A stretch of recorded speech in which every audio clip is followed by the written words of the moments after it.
కడప జిల్లా వేంపల్లె మండలంలో ఈరోజు ఒక పెను ప్రమాదం తప్పింది. వేంపల్లె మండలంలో వీరన్నగట్టుపల్లి దగ్గర ఒక పల్లె వెలుగు బస్సు వెళ్తూ ఉంటే అయితే అక్కడ అప్రోచ్ రోడ్డు పనులు జరుగుతున్నాయట. దానికోసం అని చెప్పి రోడ్డు మీద మట్టి పోశారు. మట్టి ఎక్కువ ఎత్తు పోశారు. ఆ మట్టి రోడ్డు మీద ఎత్తు పోస్తే పల్లె వెలుగు బస్సు దాని మీద పోతుంది కదా!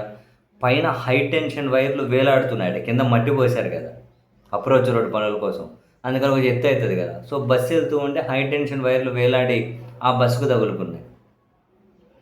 ఒక్కసారిగా మంటలు. టక్కని డ్రైవర్ 21 మంది ప్రయాణికులున్నారట.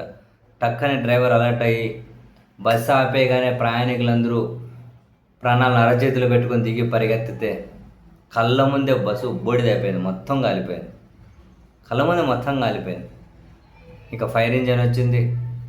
ఆ మంటలనైతే ఆర్పారు. బస్సు మొత్తము కాలిపోయింది. నాకు ఆశ్చర్యం అనిపించింది. ఇంత అలసత్వంగా పనిచేస్తారా? ఇంత అలసత్వంగా చేస్తారా పనులు? ఒక అప్రోచ్ రోడ్డు పనులు జరుగుతూ ఉంటే దాని మీద పైన హై టెన్షన్ వైర్లు ఉన్నాయి అనే ధ్యాస లేకుండా, ఆ రోడ్లో బస్సులు వెళ్తాయి అనే ధ్యాస లేకుండా, ఆ మట్టి ఎత్తుకు పోసేసి అవి పైన వైర్లకు తగులుతాయనే ధ్యాస లేకుండా మట్టి పోసేసారా? మట్టి పోసేసారా?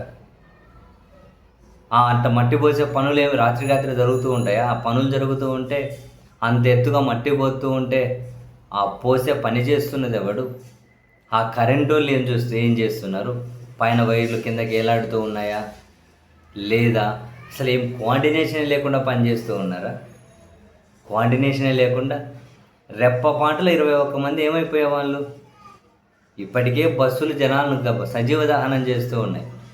కర్నూలు దగ్గర ఒకటి చూసి మర్చిపోకముందే మొన్న మళ్ళీ మార్కాపురం దగ్గర చూసాం.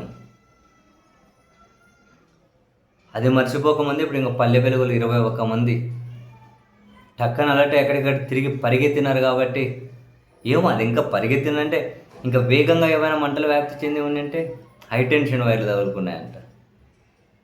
అసలు ఆశ్చర్యపోవడం మన వంతు. ఇంత దారుణంగా పనిచేస్తాయా ఈ ప్రభుత్వ ఏమంటారు సంస్థలు? వీళ్ళు ఆ కాంట్రాక్టులను దారుణంగా పనిచేస్తున్నారా?